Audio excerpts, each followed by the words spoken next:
मन चाहे वरदान लो। हमें यही वरदान चाहिए। आप अपना वरदान वापस लीजिए। मेरी मति भ्रष्ट हो गई थी। गोंडा नाम की राज्य में सूरजभान नाम का एक राजा राज करता था। उसके एक बहुत ही सुंदर पुत्र था जिसका नाम था स्वर्णपुत्र। सूरजभान अपने पुत्र से बहुत प्रेम करता था, मगर उससे भी ज्यादा वो प्रेम करता था स्वर्ण पे। इसीलिए अपने पुत्र का नाम भी स्वर्णपुत्र रखा था। उसकी खजाने में सोने का भंडार था। उतना सोना दुनिया के किसी भी राजा के खजाने में नहीं था। इसके बाद भी खजाने में जितना सोना बढ़ता, सूरजभान की सोने की लालच भी अधिक होती जा रही थी। उसका दिन का अधिकांश समय खजाने में ही निकला जाता था। सोने की लालच की वजह से अक्सर वो अपने पुत्र को अनदेखा करता था। खजाने की वो कोना खाली पड़ा है, उसको भी सोने से भर देना है। मंत्री जी, इस बार की फसल के कर और एक सोने का सिक्का बढ़ा दो। जी हाँ प्रभु, अगर मगर कुछ नहीं। अरे प्रभु, इतनी फसल तो आए जो वो कोना भर दे। मंत्री की बात सुन के राजा को लगता है कि यह काम नहीं करने वाला है, मगर उसकी सोने की लालच इतना बढ़ गया था कि वह अन्न जल त्याग कर ईश्वर की कठोर उपासना में लग गया। उसकी तपस्या से प्रसन्न ईश्वर दर्शन देते हुए कहते हैं, बोलो वत्स, मन चाहे वरदान लो। क्या चाहिए तुम्हें? हे भगवान, मुझे ये वरदान दे कि मैं जिस किसी वस्तु को भी छूऊं वो सोना बन जाए। ईश्वर को सूरजभान की लालच समझ में आ गई थी। वरदान देने से पूर्व उन्होंने आगाह किया, राजन, वरदान मांगने से पहले अच्छी तरह से सोच विचार कर लिया है? तो सूरजभान संपूर्ण श्रद्धा से और विनम्र होके कहते हैं, हे ईश्वर, मैं इस विश्व के सबसे बड़ा धनी राजा बनना चाहता हूँ। हमने संपूर्ण सोच विचार कर लिया है। हमें यही वरदान चाहिए। इसकी लालच की बुद्धि सही होने वाली नहीं है, ये शंकर भगवान को पता चल गया और वो तथास्तु कहते हुए वहाँ से गायब हो गए। राजा सूरजभान यह वरदान पाकर खुशी से पागल हो गया था। दूसरे ही दिन सोकर उठने के उपरांत अपनी शक्ति परखने के लिए उसने अपने पलंग को छूकर देखा। वह पलंग सोने का बन गया। सूरजभान बहुत खुश हुआ। दिन भर वह सुध-बुध खोकर अपनी महल की हर चीज को सोने में परिवर्तित करने में जुट गया। उसे अपनी खान पान तक की चिंता नहीं थी। शाम को सूरजभान थक गया था। उसे जोरों से भूख भी लगी थी। अपने सेवकों को भोजन परोसने के लिए कहता है। जैसे ही सूरजभान भोजन को हाथ लगाता है, वह सोना बन जाता है। अब सोने को तो खा नहीं सकते, तो गुस्से से तिल मिलाते हुए वो उठकर बाहर आ जाता है। ऐसे ही टहलते हुए अपने उद्यान में जा पहुंचता है। वहाँ वह देखता है अपना छोटा बेटा स्वर्णपुत्र वहाँ खेल रहा है। उसकी खेल कूद देखकर राजा की मन में पुत्र वात्सल्य उमड़ कर आता है। कुछ क्षणों के लिए अपनी भूख भी भूल जाता है। जब स्वर्णपुत्र पिता को वहाँ उद्यान में देखते हैं तो प्रेम से दौड़ के आके गले लग जाते हैं। विधि की विपर्यास ये था कि स्वर्णपुत्र भी स्वर्ण में बदली हो गया। सूर्यभान रो रो कर कहने लगा, हे ईश्वर, मुझे क्षमा कर दीजिए। आप अपना वरदान वापस लीजिए। मेरी मति भ्रष्ट हो गई थी। मेरा लालच तांडव कर रहा था। हमें समझ आ गया है कि हर वस्तु अमूल्य होता है। हमारे लिए सबसे अमूल्य तो हमारा पुत्र स्वर्ण पुत्र है। उन्हें आप कृपया इंसान बना दीजिए। कहते हुए फिर से रोने लगता है। उस पर दया आकर ईश्वर फिर से तथास्तु बोलते हैं और हवा में लीन हो जाते हैं। स्वर्णपुत्र फिर से इंसान बनता हुआ देख सूरजभान बहुत खुश होता है और अपनी गलती की, अपनी लालसा की उसे पश्चाताप भी होता है। तो मंत्री को बुलाकर कहते हैं, मंत्री जी, अपना कोषागार जरूरतमंद और निर्धनों के लिए खुला रख दो। सूरजभान अपने पुत्र को गले लगाकर खुशी के आंसू बहाते हैं। उनका लोभ खत्म हो गया था और संतुष्टि की जीवन की ओर यात्रा शुरू कर देते हैं। खड़क सेठ, मैं तुम्हारे साथ शर्त लगाने के लिए तैयार हूँ। कल सुबह तेरी मुर्गी को 50 मुर्गियाँ देने होंगे, नहीं तो तू मुझे 2 लाख देगी। ये धोखा है, ऐसा नहीं हो सकता। धोखेबाज तुम हो खड़क सेठ, भोले भाले लोगों से शर्त लगाते हो और उनकी जमीन हड़प लेते हो। लेकिन मैं इतनी आसानी से तुम्हें नहीं छोड़ूंगा।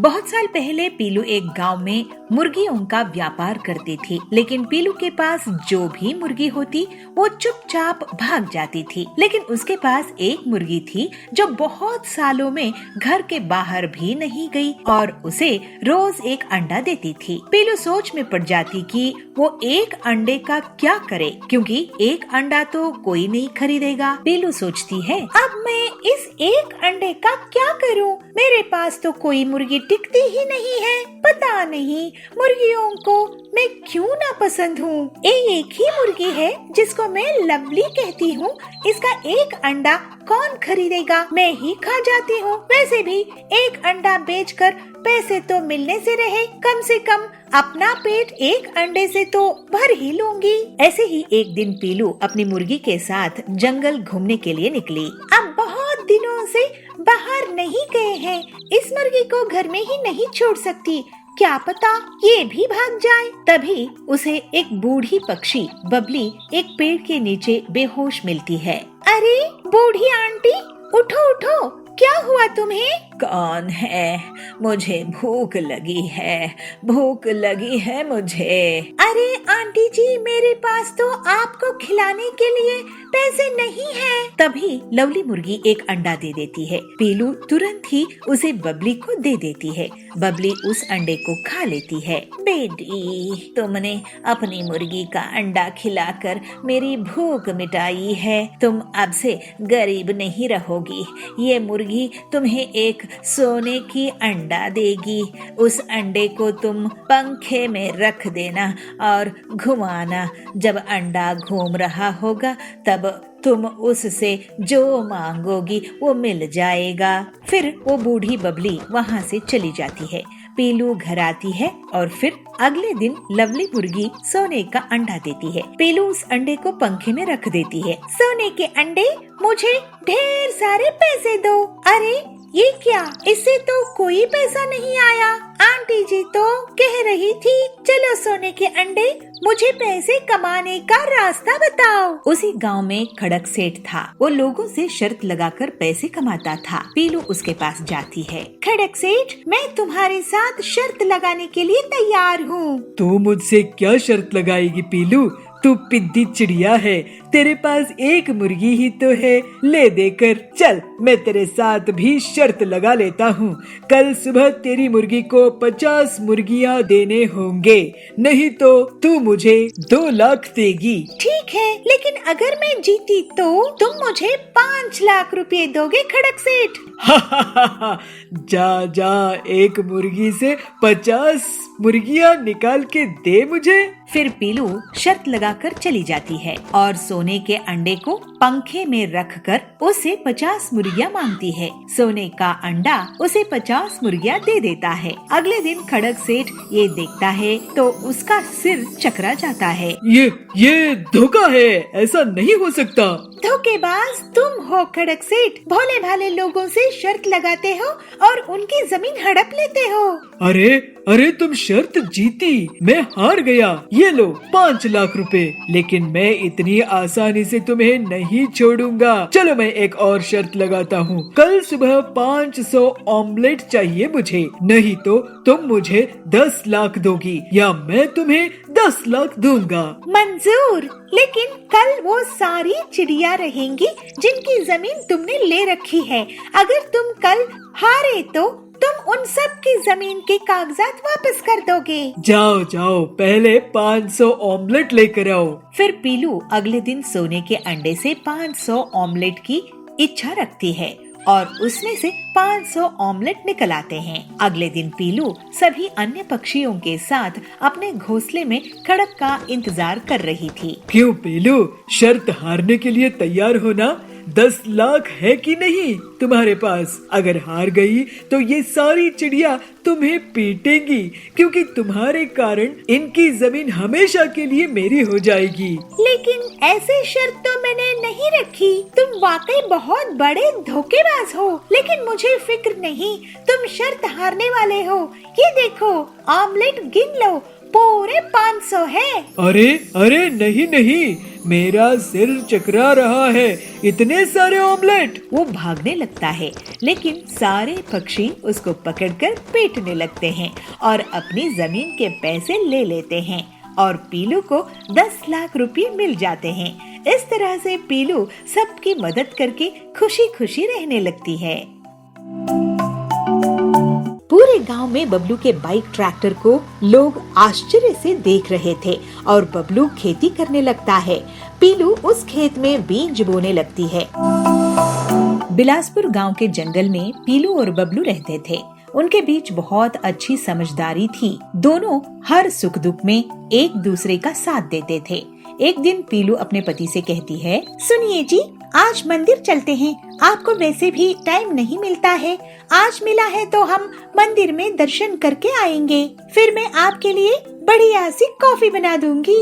ठीक है, अपनी बाइक में चलेंगे, तुम तैयार हो जाओ। फिर दोनों पति पत्नी बाइक में सवार होकर मंदिर में दर्शन के लिए चले जाते हैं। थोड़ी देर बाद वे लोग मंदिर में बैठे गरीबों को प्रसाद देते हैं और लौटने लगते हैं।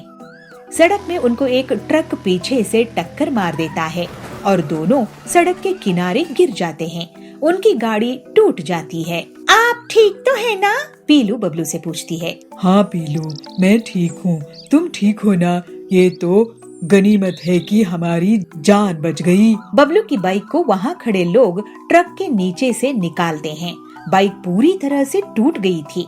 फिर वो लोग एक ट्रैक्टर की मदद से टूटी हुई बाइक को अपने घर लेकर जाते हैं। मेरी इतनी मेहनत से कमाई हुई बाइक ऐसे ही टूट गई। इसी में मैं होम डिलीवरी का काम करता था। अब पता नहीं क्या होगा। बाइक का भी नुकसान हुआ और नौकरी का भी, और इस नुकसान की भरपाई कैसे होगी? आप चिंता मत करो जी, आपकी जान बच गई, ये मेरे लिए सबसे बड़ी बात है। आप दुखी मत हो। मेरे ख्याल से आप अपने मैकेनिक दोस्त हरिया से मिलो और उससे अपनी बाइक ठीक करवाओ। मुझे पक्का यकीन है कि आप बाइक ठीक करवा ही लोगे। ठीक है पीलू। अगले दिन बबलू सोचता है कि उनके पुरखों की जमीन उनके घर के पीछे है, जिसमें वो खेती कर सकता है, लेकिन उसके लिए ट्रैक्टर चाहिए। काश मेरे पास एक ट्रैक्टर होता तो मैं खेती कर लेता और फसल बेच के पैसे कमाता। फिर बबलू अपनी टूटी बाइक लेकर हरिया के पास जाता है। हरिया भाई, मेरे दोस्त, मेरी बाइक को ऐसा रिपेयर करना कि मैं गांव में सबसे तेज डिलीवरी बॉय बन जाऊं। अरे बाइक रिपेयर के लिए लायक नहीं है, इसमें तो बहुत बड़ा ज्यादा काम करना पड़ेगा। अरे भाई, अगर मेरे पास ट्रैक्टर होता तो मैं उससे खेती करता। अरे तो बाइक क्या रिपेयर करवा रहे हो? मैं तेरे लिए ट्रैक्टर बाइक ही बना दूंगा। जब बबलू बाइक ऑन करता है, फिर हरिया आसपास देखता है और एक ट्रैक्टर के टायर को बाइक में फिट कर देता है। साथ ही ट्रैक्टर के पीछे एक खुदाई का फावड़ा लगा देता है और इस तरह से बाइक एक जुगाड़ू ट्रैक्टर बन जाती है। ये देखकर बबलू बहुत हैरान हो जाता है। अरे इस बाइक को चालू करके देखो बबलू। जब बबलू बाइक ऑन करता है तो वो ट्रैक्टर की तरह शुरू होती है। उसको चलाने पर बबलू बहुत खुश होता है। वाह हरिया, तूने तो मेरी बाइक से खेती का रास्ता खोल दिया। फसल की पहली कमाई की पार्टी देना। फिर बबलू घर आता है। बबलू जी, आपकी बाइक तो ट्रैक्टर बन गई है, इससे तो बहुत अच्छी खेती होगी। पूरे गांव में बबलू के बाइक ट्रैक्टर को लोग आश्चर्य से देख रहे थे और बबलू खेती करने लगता है। पीलू उस खेत में बीज बोने लगती है और दोनों पति पत्नी अपनी फसल का बहुत अच्छे से ख्याल रखते हैं। पीलू, ये तुम्हारा साथ देने का कारण ही हो पाया है। तुम्हारी कहने पर ही मैं बाइक ठीक करने के लिए हरिया के पास गया और ये अनोखी ट्रैक्टर बाइक तैयार हो गई। क्यों नहीं जी, आखिर आपकी पत्नी जो हूँ, हम दोनों सुख दुख में एक दूसरे का साथ नहीं देंगे तो कौन देगा? इस तरह से पीलू और बबलू हंसी खुशी रहने लगते हैं। बेशक पूछो वत्स, मगर मैं सिर्फ 3 सवाल का जवाब दे सकता हूँ। एक गांव में एक भिखारी रहता था और वो घर घर जाके भीख मांग के खाना इकट्ठा करता था। मगर हर दिन वो जब वापस घर आता था तो उसका खाना गायब हो जाता था। मगर एक दिन इसकी खाना चुराने वाली चूहे को उस भिखारी ने पकड़ लिया। ओहो चूहे, तुम मेरा खाना क्यों चुरा रही हो? मैं तो एक भिखारी हूँ, जाकर अमीरों के खाना चुराओ। अरे ये तो मेरी भाग्य में है कि मैं तुम्हारे यहाँ से चुराऊं। मगर क्यों? क्योंकि ये तो तुम्हारे भाग्य में है। तुम कितना भी भीख मांगो या कितनी भी इकट्ठा करो, मगर तुम इतना ही रख पाओगे। यह चूहे की बात सुनकर उस भिखारी को सदमा लगा और उसका दिल टूट गया। हाँ, मेरी ऐसी किस्मत क्यों है? मुझे नहीं पता, तुम जाकर आचार्य से पूछो, शायद आचार्य आपका सहायता कर सके। यह बात सुनकर वह भिखारी यात्रा पर निकल पड़ता है आचार्य को मिलने के हेतु। और ऐसे दिन भर चलते चलते और शाम को वह एक धनवान के घर पहुंच जाता है। बहुत थकान से वह वहीं पर रात बिताने की तय करता है। तो जाकर वह उस घर के दरवाजा खटखटाता है। ओ भाई साहब, अंधेरा हो रहा है और मैं इस जगह पे नया हूँ, क्या आपके आंगन में मैं रात बिता सकता हूँ? ठीक है, कोई बात नहीं, अंदर आ जाओ। जैसे भिखारी अंदर आता है तो वह इंसान उसको पूछता है, अरे भाई, कहाँ पर निकले हो और इतनी रात गए क्यों यात्रा कर रहे हो?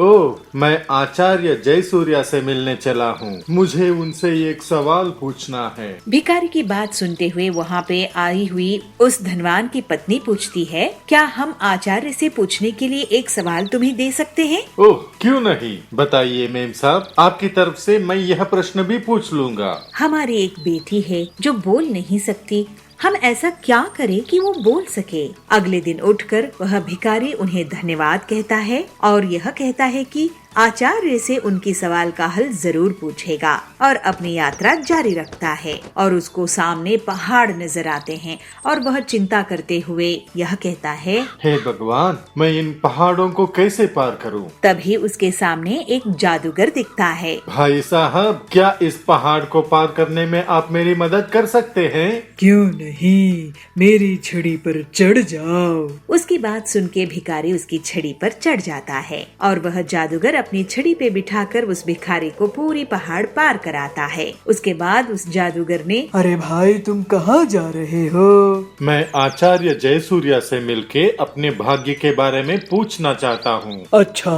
क्या मैं भी एक सवाल दे सकता हूँ आचार्य को पूछने के लिए? मैं कितने सालों से स्वर्ग जाने की कोशिश कर रहा हूँ और मेरी शिक्षा के अनुसार अब तक मुझे स्वर्ग पहुँच जाना चाहिए था। मुझे स्वर्ग जाने के लिए क्या करना होगा? क्या ये सवाल पूछ सकते हो? हाँ, मैं आपका भी सवाल उनसे पूछूंगा। जैसे ही वो आगे चला जाता है तो वो एक नदी पार करने की रुकावट उसे मिलती है। ओहो, अब इस नदी को मैं कैसे पार करूं? तभी उसे एक बड़ा कछुआ मिलता है और उसे अपनी पीठ पर बिठाकर नदी पार कराने की कोशिश करता है। जैसे नदी पार करते रहते हैं तो कछुआ पूछता है, तुम कहाँ जा रहे हो? मैं आचार्य जयसूर्य से मिलने जा रहा हूँ अपने भाग्य के बारे में पूछने के लिए। क्या मेरा भी एक सवाल पूछ सकते हो? क्यों नहीं, जरूर पूछूंगा। मेरा सवाल है, मैं 500 सालों से एक ड्रैगन बनने की कोशिश कर रहा हूँ और मेरे शिक्षा के अनुसार अब तक मुझे एक ड्रैगन बन जाना चाहिए था।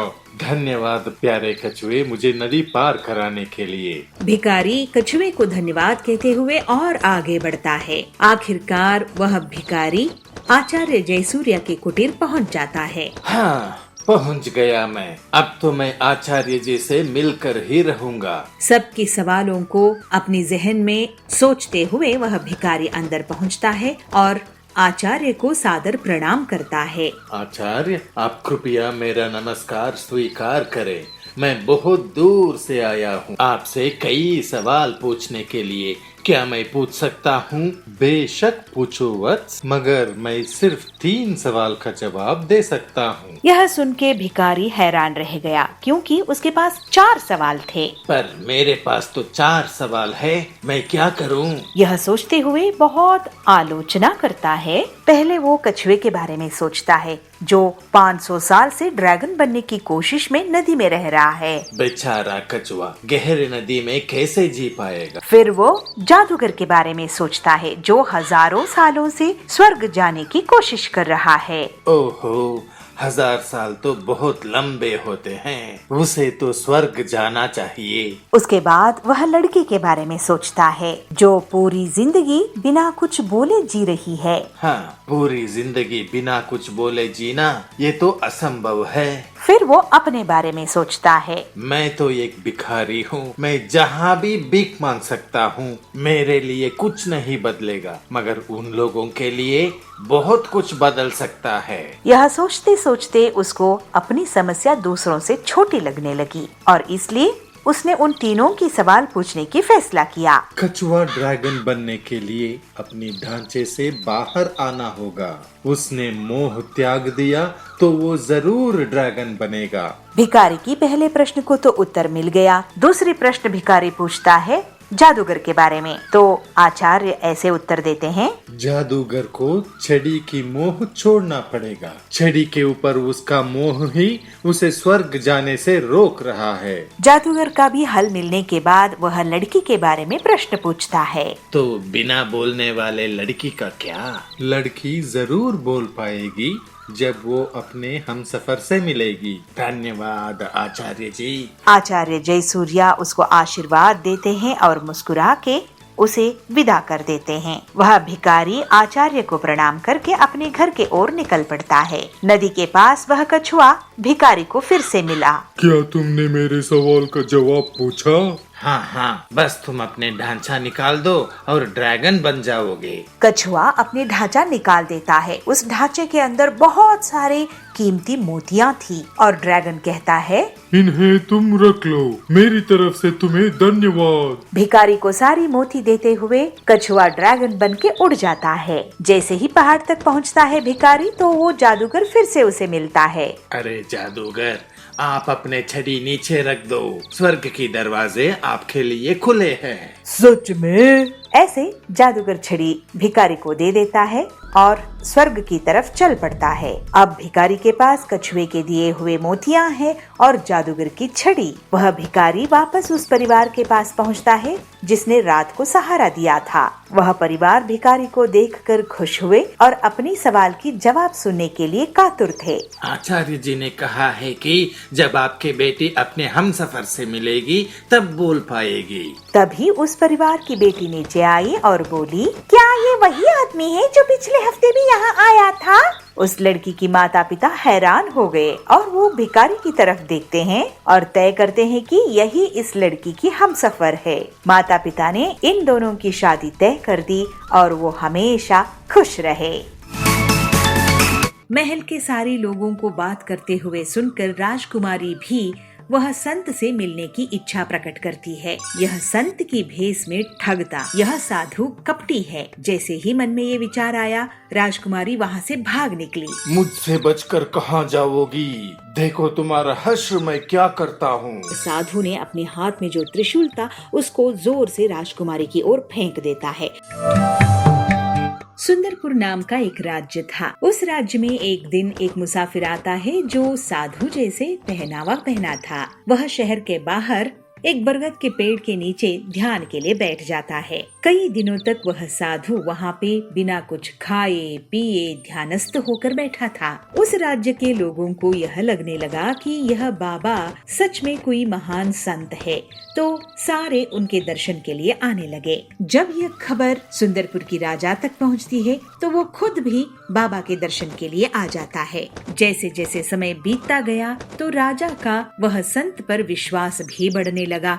तो वह संत से राजा अपने छोटी बड़ी सारी समस्याएं सारी बातें बांटने लगा। और उनकी सलाह लेने लगा और उनके रहने के लिए एक अच्छा सा कुटीर भी बनाया और 2-3 सेवक को भी लगा दिया। राजा का कोई बेटा नहीं था, मगर राजा को एक बेटी थी और राजकुमारी बहुत सुंदर थी। राजकुमारी जैसी सुंदर आसपास की कोई राज्य में नहीं थी। सुंदरपुर के राजा ने अपनी बेटी की विवाह बहुत छोटी उम्र में ही बगल वाली राज्य की राजकुमार से निश्चय कर दिया था। महल के सारे लोगों को बात करते हुए सुनकर राजकुमारी भी वह संत से मिलने की इच्छा प्रकट करती है, मगर राजकुमारी को महल से बाहर जाने की इजाजत नहीं थी। मगर एक दिन राजकुमारी को मौका मिलता है और वो सबसे नजर बचाकर साधु को मिलने चली जाती है, मगर यह संत की भेष में ठगता वह कोई साधु नहीं था। जैसे ही वह राजकुमारी को देखता है तो वह मोह में पड़ जाता है और राजकुमारी से विवाह करने की आलोचना करता है। राजकुमारी केवल दिखने में सुंदर नहीं थी, बहुत होशियार भी थी। उसने वो साधु की आंखों में वो लालच देखी और उसे समझ में आ गया कि यह साधु कपटी है। जैसे ही मन में ये विचार आया, राजकुमारी वहाँ से भाग निकली, मगर साधु भी उसके पीछे पीछे उसको पकड़ने के लिए भागा, मगर वह पकड़ नहीं पाया। तो उसको बहुत गुस्सा आया। मुझसे बचकर कहाँ जाओगी? देखो तुम्हारा हश्र मैं क्या करता हूँ। अरे ये तो साधु नहीं है, ये तो कोई कपटी है, इससे तो बचकर मुझे महल पहुंचना ही है। राजकुमारी सोचती ही रही, मगर साधु ने अपने हाथ में जो त्रिशूल था उसको जोर से राजकुमारी की ओर फेंक देता है और राजकुमारी के पैर में वो लग जाता है। अरे मेरे पैर में ये लग गया, अब मैं कैसे भागूं? मगर राजकुमारी दर्द को सहन करने की शक्ति भी रखती थी, वह बहुत हिम्मतवर थी। तो उसने उस त्रिशूल को निकाल फेंका और जैसे तैसे करके महल पहुंच गई। अरे इसको तो किसी और को नजर नहीं आना चाहिए, इस घाव को मैं खुद मरहम पट्टी करूंगी। ऐसे कहते हुए अपनी घाव पे मरहम पट्टी करती है और घबराहट से राजकुमारी रोने लगती है। दूसरे दिन राजा साधु के पास पहुंचता है तो साधु सीधे मुंह बात भी नहीं करते। तो राजा दुखी होता है और पूछता है, क्या बात है गुरुजी? मुझसे कोई भूल हो गई? आप मुझसे बात क्यों नहीं कर रहे हैं? राजन, मैं जो कहूँगा वो शायद तुम्हें अच्छा नहीं लगेगा। कैसी बात कर रहे हैं गुरुजी?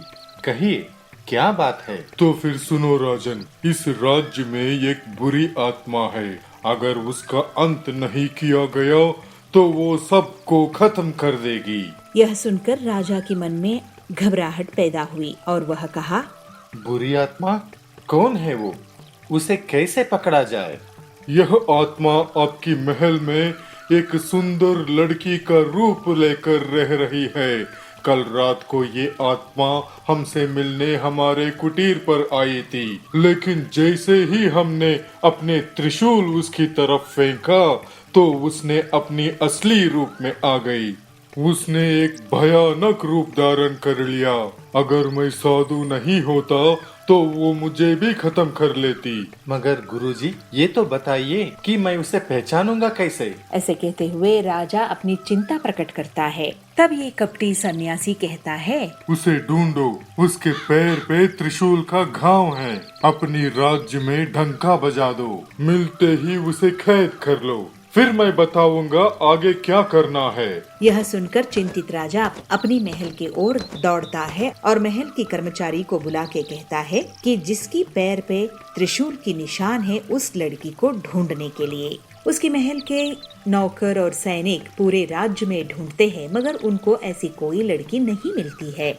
मगर आखिर में यह पता चलता है कि राजकुमारी की पैर पे त्रिशूल का निशान है और यह बात सेवक आके राजा को सुनाते हैं। यह बात सुनते ही राजा परेशान होकर साधु के पास पहुंचता है और सारी बातें साधु को कहता है और यह निवेदन करता है कि शायद साधु से कोई भूल हुआ हो। साधु को तो ये अंदाजा था, वह पहले से ही सोच कर बैठा था और राजा से कहता है, राजन, तू जिसे राजकुमारी समझ रही हो वो असल में तुम्हारी बेटी नहीं है। तुम्हारी असली बेटी को पैदा होते समय एक जादूगरनी ने चुरा लिया था और उसे इस बुरी आत्मा से बदल दिया था। अब तुम पर है राजन, मेरी बात मानो या ना मानो। अगर नहीं मानोगे तो राज्य का विनाश निश्चित है। राजा को साधु पर अटूट विश्वास था, इसीलिए ज्यादा न सोचते हुए राजा ने साधु की बात मान ली। और राजा अपनी बात को मान रहा है इसका भनक लगते ही साधु कहता है, एक बड़ी संदूक मेरी कुटिया में रख दो और रात होते ही किसी को भनक न लगते हुए राजकुमारी को मेरे पास ले आओ। राजा बिल्कुल वैसे ही करता है जैसे साधु ने कहा था और राजा और साधु दोनों मिलकर उस संदूक में राजकुमारी को डालकर उसको बंद कर देते हैं और रात को ही उस संदूक को नदी में बहा दिया। उसके बाद राजा महल चला गया और साधु अपने कुटीर। मगर साधु को अभी भी संतुष्टि नहीं मिली थी, क्योंकि वह खुद राजकुमारी को सजा देना चाहता था। इसलिए कुटिया में पहुँचते ही अपने 2 शिष्यों को बुलाते हैं और कहते हैं कि उन्हें सपने में भगवान के दर्शन हुए और भगवान ने कहा है कि नदी में तैरते हुए संदूक एक उनको मिलेगी और उस संदूक में बहुत कीमती चीज है। और इसलिए दोनों शिष्यों को कहता है कि वो तुरंत जाए और वो संदूक को ढूंढ के कुटीर में ले आए। गुरु की बात सुन के दोनों शिष्य नदी की ओर चल पड़ते हैं। अगले दिन पड़ोस की राज के राजकुमार नदी किनारे शिकार पर आए थे। अचानक राजकुमार की नजर नदी में तैरते हुए संदूक पर पड़ती है और वह सैनिकों को तुरंत वह संदूक बाहर निकालने की आदेश देते हैं। इतनी बड़ी संदूक को देख के राजकुमार को थोड़ा आश्चर्य तो हुआ, मगर वह संदूक को खोल के देखने की निश्चय करते हैं और खोलते हैं। जैसे ही संदूक खोलता है तो वह आश्चर्य और बढ़ जाता है, क्योंकि संदूक में बहुत सुंदर सी एक कन्या थी। इतनी सुंदर कन्या राजकुमार ने पूरी अपनी जिंदगी में कभी नहीं देखा था। राजकुमारी डरते ही संदूक से बाहर आती है और राजकुमार को सब कुछ बताती है। राजकुमार भी स्वयं अपना परिचय देते हैं कि वो पड़ोस की राजकुमार है, जिसकी शादी राजकुमारी के साथ बचपन में तय हुई थी। राजकुमार राजकुमारी को सांत्वना देते हुए कहते हैं कि वह तुरंत वहीं पे गांधर्व विवाह करेंगे और उन दोनों ने गांधर्व विवाह कर लिया। और सैनिकों को राजकुमार आदेश देता है कि उस पेटी में एक जंगली बंदर को बंद करके फिर से नदी में बहा दिया जाए। राजकुमार राजकुमारी के साथ अपने महल वापस चला जाता है। इधर साधु के दोनों शिष्य पेटी को नदी में तैरते हुए देखते हैं और उस संदूक को ले जाकर साधु की कुटीर में रख देते हैं। पेटी को देखकर साधु को बहुत संतोष होता है और वह दोनों शिष्यों को कहता है जब तक वो ना कहे तब तक कुटिया के अंदर ना आए और कुटिया के बाहर पहरे पे खड़े हो जाएं। फिर क्या था, साधु ने कुटिया की दरवाजा बंद किया और संदूक को खोला। पेटी से निकली हुई बंदर साधु के ऊपर कूदकर उसको बहुत सताती है। साधु चीखता रहा, चिल्लाता रहा, मगर कोई कुटिया की दरवाजा नहीं खोला। इस तरह साधु को अपनी किए की सजा मिल गई।